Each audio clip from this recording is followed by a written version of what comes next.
दर्शकवृन्द नमस्कार। समय चक्रमा हार्दिक स्वागत गर्दछु। म कुलचन्द्र विष्ट।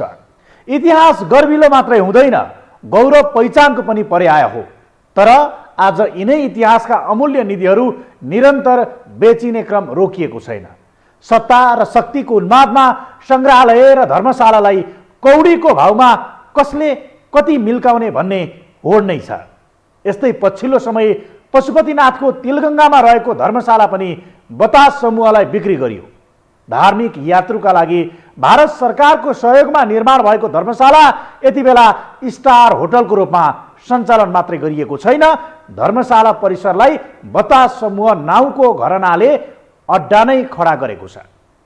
तत्कालीन पशुपति क्षेत्र विकास कोषका सदस्य सचिव डाक्टर प्रदीप ढकालले बतास समूहसँगको मिलिभगतमा धर्मशालामा होटल सञ्चालनको सम्झौता गरेका थिए।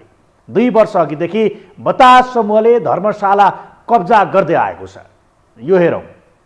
सेटिङमा नारायणहिटी दरबार परिसरमा रेस्टुरेन्ट सञ्चालनको सम्झौता भएको प्रसङ्ग नसेलाउँदै यति बेला धर्मशालामा भएको अर्को बदमासीको पटाक्षेप भयो। पशुपति क्षेत्र विकास कोषका तत्कालीन सदस्य सचिव डाक्टर प्रदीप ढकालको मिलेमतोमा धर्मशाला लिजमा दिएको खबर बाहिरियो। तीर्थयात्रुका लागि खाना र बस्नका लागि निर्माण गरिएको धर्मशालामै होटल सञ्चालनको अनुमति दिनुले शक्ति र पदमा पुगेकाहरूले के कस्तासम्म हरकत गर्छन् भन्ने अर्को तथ्य हो। यो पशुपति क्षेत्र विकास कोषका तत्कालीन सदस्य सचिवले परिषदलाई छलेर बतास समूहलाई धर्मशालामा होटल सञ्चालन गर्न सम्झौता गरेका थिए। महालेखा परीक्षकको 58औं प्रतिवेदनको बुँदा नम्बर 60 मा उल्लेख गरिए अनुसार यो निर्णय गम्भीर गल्ती थियो। प्रतिवेदनले यो सुझाएको छ कि असान्दर्भिक शर्त राखी एक मात्र बोलपत्र दाताको प्रस्ताव स्वीकार गरी लिजमा दिएकोले छानबिन हुनुपर्छ। धर्मशाला लिजमा दिने जस्तो दुर्गामी प्रभाव पार्ने विषयमा एकल सदस्य सचिवले क्षेत्राधिकार बाहिर गएर सम्झौता गर्नु सरासर धार्मिक तथा ऐतिहासिक सम्पदा मास्ने र निजी स्वार्थ पूरा गर्ने मनसायबाट उत्प्रेरित देखिएको छ। यसरी पैसाका लागि जे पनि बेच्न तयार हुने कुनियत सोच भएको नागरिक अगुवा डाक्टर सुन्दरमणि दीक्षित बताउँछन्। यो त भ्रष्टाचार हो, लोभी। हामी त भनौँ एक किसिम भन्नु भने हामी नेपाली आफूलाई खुब स्वाभिमानी भन्छौँ, नेपाली भन्छौँ, ऋषिमुनिका भूमि भन्छौँ। तर हाम्रो बानी व्यवहार त कस्तो छ भने पैसा पायो भने खाइहाल्नु, विदेशी डलर पायो भने खाइहाल्नु, धर्म पनि बेचौँ, आमा पनि बेचौँ, राष्ट्र पनि बेचौँ, जे बेच्न हामी तयार छौँ पैसाको लागि।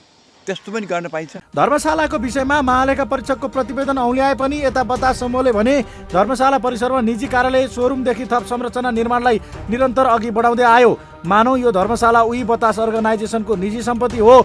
धर्मशाला परिसरमा उसलाई जे मन लाग्छ त्यही संरचना धमाधम निर्माण गर्दै आयो। तर यस विषयमा आजसम्म कोही कसैले उसका विरुद्ध मुख खोलेकै थिएन। पछिल्लो समय नारायणहिटी दरबार परिसरमा रेस्टुरेन्ट सञ्चालन गर्न दिएको विषय बाहिरिएसँगै धर्मशालामा पनि बतासले कब्जा गरेको प्रसङ्ग बाहिरियो। पशुपति क्षेत्र विकास कोषका तत्कालीन सदस्य सचिव डाक्टर प्रदीप ढकाल र बतास अर्गनाइजेसन बीच 2076 साल वैशाख 30 मा सम्झौता भएको थियो। उनले परिषदलाई छलेरै कार्यविधि बनाएर धर्मशालामा होटल सञ्चालन गर्न लिजमा दिएका थिए।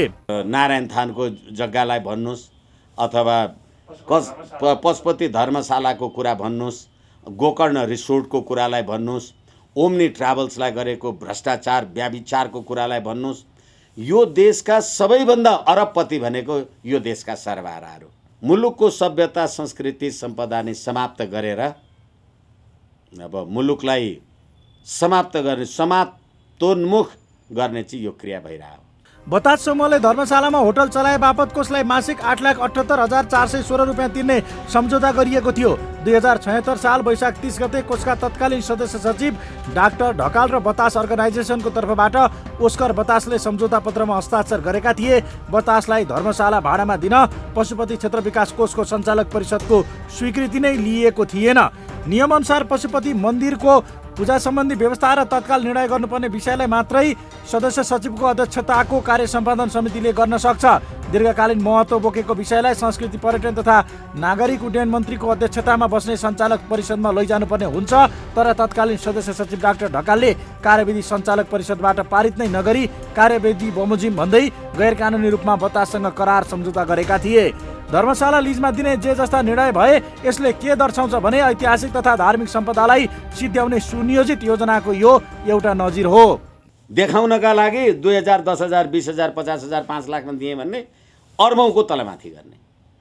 अनि त्यसैले यो वास्तवमा पैसासँगको यस्तो प्रकारको आकर्षण भनेको यो प्रणाली पनि हो। तत्कालीन सदस्य सचिव डाक्टर ढकालले लीज कार्यविधि 2075 स्वीकृत गरेर 2075 माघ 29 गते धर्मशाला भाडामा लगाउन सूचना प्रकाशन गराएका थिए, जसमा धर्मशाला भाडामा लिन चाहने कम्पनीले विगत वर्षहरूमा दान दान्तव्य सामाजिक कार्यमा 3 करोड खर्च गरेको हुनुपर्ने असान्दर्भिक शर्त बोलपत्र कागजातमा राखिएको थियो। यो प्रस्तावमै बदमासीको खास चुरो थियो। सिधा सिधा बतासलाई दिने गरी यस्ता शर्तहरू राखिएका थिए जसले बतासलाई धर्मशालामा होटल सञ्चालन गर्नका लागि सहज प्रवेश भइदियोस्। कोषले प्रकाशित गरेको सूचना अनुसार भाडामा लिन 4 प्रस्ताव पर्यो, जसमध्ये दानमा 3 करोड खर्च गरेको प्रमाण पेश नगरेको भन्दै धेरै रकम तिर्ने कबोल गरेका 3 कम्पनी अस्वीकृत भएका थिए। सबभन्दा कम कबोल गर्ने बतास समूहको होटल आनन्दको प्रस्ताव स्वीकृत भयो। वर्षमा 1 करोड 5,41,000 भाडा लिने गरी 15 वर्षका लागि 2076 वैशाख 30 मा होटल आनन्दसँग सम्झौता भएको थियो। बतास समूहले विगत 2 वर्षदेखि धर्मशालामा होटल आनन्द नाउँको तारे होटल सञ्चालन गर्दै आएको छ। 2075 भदौमा भारतीय प्रधानमन्त्री नरेन्द्र मोदी नेपाल भ्रमण आएका बेला यो धर्मशालालाई मित्रताको संज्ञा दिँदै तत्कालीन प्रधानमन्त्री ओलीलाई हस्तान्तरण गरेका थिए। भारतले तीर्थालुहरूका लागि भन्दै 34 करोड लागतमा धर्मशाला निर्माण गरिदिएको थियो। नियमअनुसार यसरी व्यावसायिक प्रयोजनका लागि धर्मशालालाई व्यापारिक केन्द्र बनाउन पाइँदैन, तर डाक्टर ढकालले कानुनत नभएको अधिकारको दुरुपयोग गरेर धर्मशालालाई बतास समूहको जिम्मा लगाइदिए। धर्मशालामा गरिएको बदमासीको थप प्रसङ्गसहित उपस्थित हुन्छौँ छोटो ब्रेकपछि।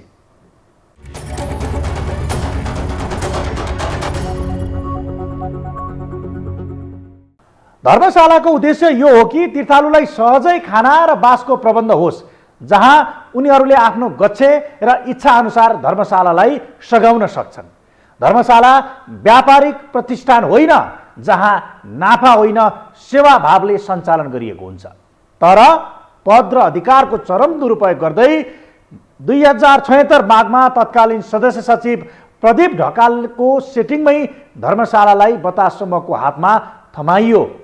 कोषको परिषदबाट निर्णय गराएर मात्रै यस्ता दुर्गामी प्रभाव पार्ने विषयमा निर्णय लिनुपर्ने कानुनी व्यवस्थाको धज्जी उडाउँदै ढकालले धर्मशालालाई तारे होटल खोल्न अनुमति दिएका थिए। यो हेरौँ। धर्मशाला त्यस्तो ठाउँ हो जुन स्थानमा तीर्थयात्रुलाई अस्थायी बसोबास गर्न दिइन्छ। धर्मशालामा बस्नेले रात बिताएपछि आफ्नो गच्छे अनुसार दान दिन सक्छन्। तिनै तीर्थालुका लागि भन्दै भारत सरकारको सहयोगमा तिलगङ्गामा धर्मशाला बनाइएको थियो। भारत सरकारको 34 करोड सहयोगमा धर्मशाला निर्माण गरिएको थियो। 2075 भदौमा भारतीय प्रधानमन्त्री नरेन्द्र मोदीले नेपाल भारत बीचको मित्रताको प्रतीक भन्दै हस्तान्तरण गरेका थिए। पशुपति आउने आफ्ना तीर्थयात्रीलाई समस्या हुने देखेपछि भारतले धर्मशाला बनाउन सहयोग गरेको थियो। 2058 सालमा यसको लागत 4.5 करोड रुपियाँ थियो, तर नेपाल स्थित भारतीय दूतावासको ढिलाइका कारण 2070 सालमा भवन बनाउन सुरु गर्दा लागत 34 करोड रुपियाँ पुगेको थियो। पशुपतिनाथ मन्दिर दर्शनमा आउने तीर्थालुलाई धर्मशालामा निःशुल्क राख्ने कोषको प्रतिबद्धता थियो। पावरमा बसेपछि पोलिटिकल नेताहरू भएपछि जे पनि गर्न पाइँदो रहेछ भन्ने कुरा उदाहरण हो। यो हाम्रो अहिले नयाँ कुरा होइन, हामी नेपालीको यो प्रवृत्ति नै भइसकेको छ। त अझ म सुन्छु कि चाहिँ त्यो जुन बतास भन्ने कम्पनीको सल्लाहकारमा त म सुन्छु आर्जु राणा छन् रे। पशुपतिनाथको बगलमा धार्मिक संस्थामा चाहिँ होटल चलाएर होटलमा त के हुन्छ पछि हाम्रो थाहा छैन हामीलाई। त्यहाँ रक्सीबाजी चल्छ, रन्डीबाजी चल्छ, के चल्छ के छ, त्यो हुने नै कुरा हो। त्यो गरेर अब आर्जुले तत्काल भन्नु पर्यो कि अहिलेको दिनमा आर्जु इम्पोर्टेन्ट किन छ भने प्रधानमन्त्रीको प्रधानमन्त्रीको मिसेस भएको नाताले उनको नाम त आइसक्यो। म सुन्छु कि अहिले सञ्जालमा नाम हटाइयो अरे। हटाइएको छ भन्दै हटाएको मतलबै चाहिँदैन हो रहेछ। तर भवन बनेपछि पशुपति क्षेत्र विकास कोषले सेटिङबाटै बतास समूहलाई सस्तो भाडामा धर्मशाला बुझायो। पशुपति क्षेत्र समस्त हिन्दूहरूको आस्थाको धरोहर पनि भएकाले भारतले यति ठुलो लागतमा रहेको धर्मशाला नेपाललाई मित्रता स्वरूप प्रदान गरेको थियो। धार्मिक आस्था र विश्वासले धर्मशाला निर्माण गरिएको भए पनि पशुपति क्षेत्र विकास कोषका पदाधिकारीहरूको निहित स्वार्थले धर्मशालालाई तारे होटल सरह बनाइएको मात्रै छैन, धर्मशाला परिसरमा बतास समूहले आफ्नो कम्पनी खडा गरेको छ। यतिसम्म कि पशुपति आउने जो कोहीले धर्मशाला खोज्दै गए भने पनि उनीहरूले धर्मशालामा बसे बापत नै तारे होटलको जति शुल्क तिर्नुपर्छ। धर्मशालामा सञ्चालित होटल आनन्दमा पुग्ने यात्रुले अब 7,000 हरेक रातको तिर्नुपर्ने भएको छ। यसरी राष्ट्रिय सम्पत्तिलाई कौडीको भावमा सत्ताको चरम दुरुपयोग हुनुमा गलत प्रणालीकै उपज भएको अधिवक्ता विष्णु भट्टराई बताउँछन्। मुलुक लुट्ने कुरामा चाहिँ अहिले न हामी यो राजदरबारवाला कुरा गरिराखेका छौँ, त्यसो त ओम्नीवाला कुरा गरिराखेका छौँ। बुढी गण्डकीवाला कुरामा 9 अर्ब भ्रष्टाचार गरेको प्रमाण दिन सक्छु भन्ने म यो बाबुराम भट्टराई, अहिले ललिता निवासमा भ्रष्टाचार गर्ने बाबुराम भट्टराई र पुष्पकमल दाहाल बाबुराम भट्टराई र माधव नेपालको नामै छैन। अनि त्यही ललिता निवासको जग्गामा त्यो यो भाटभटेनी सुपर मार्केटको गुरुङजीको लिगल एडभाइजर भएका मान्छेहरू अहिले सर्वोच्च अदालतका जज छन् र तिनीहरूले पनि 8 आना जग्गा त्यहाँबाट लिएका थिए। विष्णु पौडेल को बाँकी छ भनेको के? बतास समूहले होटल मात्रै सञ्चालन गरेको छैन, 15 वर्ष लिजमा सम्झौता गरेको बतास अर्गनाइजेसनले धर्मशालाको दोस्रो तलाको झन्डै आधा भागलाई बतास फाउन्डेसनको कार्यालयका रूपमा प्रयोग गरेको छ। काफ्ले लयर्स एन्ड एसोसिएट कार्यालय पनि यहीँ छ। धर्मशालाको बायाँतर्फ भव्य आरोग्य हल निर्माण गरिएको छ। त्यस्तै भवनको दायाँतर्फ पनि नयाँ पक्की भवनसहितका संरचना बनाइएको छ। यो पशुपति क्षेत्र विकास कोषसँग भएको सम्झौता विपरीत हो, किनकि सम्झौतामा उसले धर्मशाला बाहेक अन्य प्रयोजनका लागि प्रयोग गर्न पाउने उल्लेख छैन। बतास समूहले धर्मशाला नै कब्जा गर्ने गरी भएको सम्झौता लगायतको विषयमा अख्तियार र राष्ट्रिय सतर्कता केन्द्रको समेत ध्यानाकर्षण भएको छ। कोषभित्र बदमासी भएको आकलन सहित आयोग र केन्द्रले आवश्यक कागजातहरू नियन्त्रण लिएको खबर छ। अनुसन्धान गर्न हात हालेका निकायहरू पनि प्रतिक्रियाविहीन छन्। उनीहरूले यस विषयमा के कसरी अनुसन्धान गरिरहेका छन् भन्ने कुरा अझैसम्म गोप्य छ। हाम्रो हिन्दू समाजमा धर्मशालालाई पुण्यको थलो मानिन्छ। तीर्थयात्रुलाई सहज सेवा दिएर पुण्य कमाउने ध्येयले धर्मशाला स्थापना गरिएको हुन्छ। यसर्थ धर्मशाला कदापि व्यवसायिक प्रयोजन गर्ने विषयको कल्पना न हाम्रो समाजले गर्न सक्छ, न हाम्रो नीति नियम र कानुनले। तर यी सबै खाले व्यवस्थाहरूमाथि धावा बोल्दै तत्कालीन सदस्य सचिव ढकालले धर्मशाला 15 वर्षका लागि भन्दै बतास समूहको पोल्टामा हालिदिए। पशुपतिनाथको धर्मशालामा भएको चरम बदमासीपछि सिआइबीले ललिता निवास प्रकरणमा संलग्न 300 जना विरुद्ध मुद्दा दायर गरेको प्रसङ्गसहित उपस्थित हुनेछौँ एकैछिनको ब्रेकपछि।